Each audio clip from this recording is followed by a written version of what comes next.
deficit remains an enormous problem, probably one of the central problems to our government and our economy right now. I propose through the course of this campaign how to deal with that, at least in some measures, by supporting cuts. I would vote for the offset or the pay-go, where every time you have an increase, you have to cite a cut in the budget as well, just to help stabilize things. I also realize that in the long-term analysis, it's going to have to be targeted monies, maybe tax credits and other things to have available capital, particularly for small business where most of the growth will be. They'll help deal with the revenue portion of that as well. In terms of the extension of the Bush tax credit, I wouldn't extend all of it. I would extend the 1 or 2% at the top. I wouldn't extend that, but I would make, with the current plan that's there, I would make one change that I think where there's two spouses working, I think having that cap is unfair that way, and there should be adjustments that way to take that into effect. That's about $700 billion that could be cut off the deficit by doing it. I would like to give everyone tax credits, but you have to have it's a balancing act right now.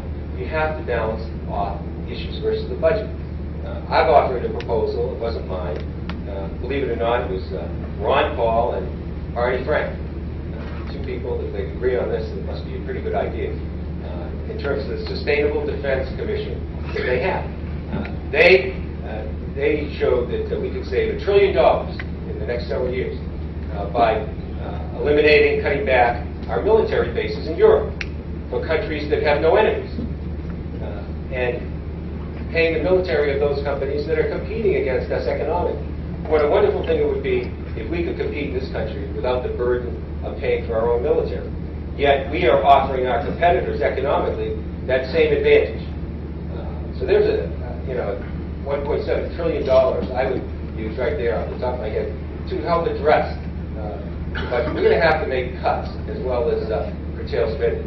And we can't rely solely on the fact that business themselves will come by with a trickle-down theory and come to our rescue in a crisis that we're in right now. So, I mean, those are the ideas that I have in terms of that. We have to be careful dealing with the deficit because we don't want to do things. That's why I favor extending the tax cut to the middle class and upper areas up to the upper 1 or 2%. But we also have to deal with the issue itself. Representative Parrott. Very simply stated, yes, we need to get our taxes down. And yes, I trust small business, I trust the American entrepreneur to get this economy going. How we do that is we make the Bush-era tax cuts permanent. So you as business owners in the South Shore of the Cape across this country know what your tax rate is going to be. Think about it. Congress went home with the largest tax increase on the table. They had no idea what your tax rate is going to be in January. Congress went home without doing anything on the cost side of health care. No idea what your health care costs are going to be next year. We need some stability. You need to know as business owners what your tax rate is going to be. So should I have the privilege of serving in Congress? Yes, unequivocally. I will vote to make permanent the 2001-2003 tax reduction permanent. I will also vote to kill the death tax. Think about it. The death tax is coming because Congress was inactive again. The death tax, a 55% effective tax rate on businesses, is coming back on January 1st. You think about building a business, leaving it to your kids, leaving it to future generations, and thinking about if you're successful, the federal government has a 55% stake in your business and your family has a 45% stake. That needs to be killed. It's un-American. It's bad for the economy. You know, small business groups across this district, across the country, also had a choice to who to endorse in this campaign based upon we both have legislative records and we both have positions on the issues.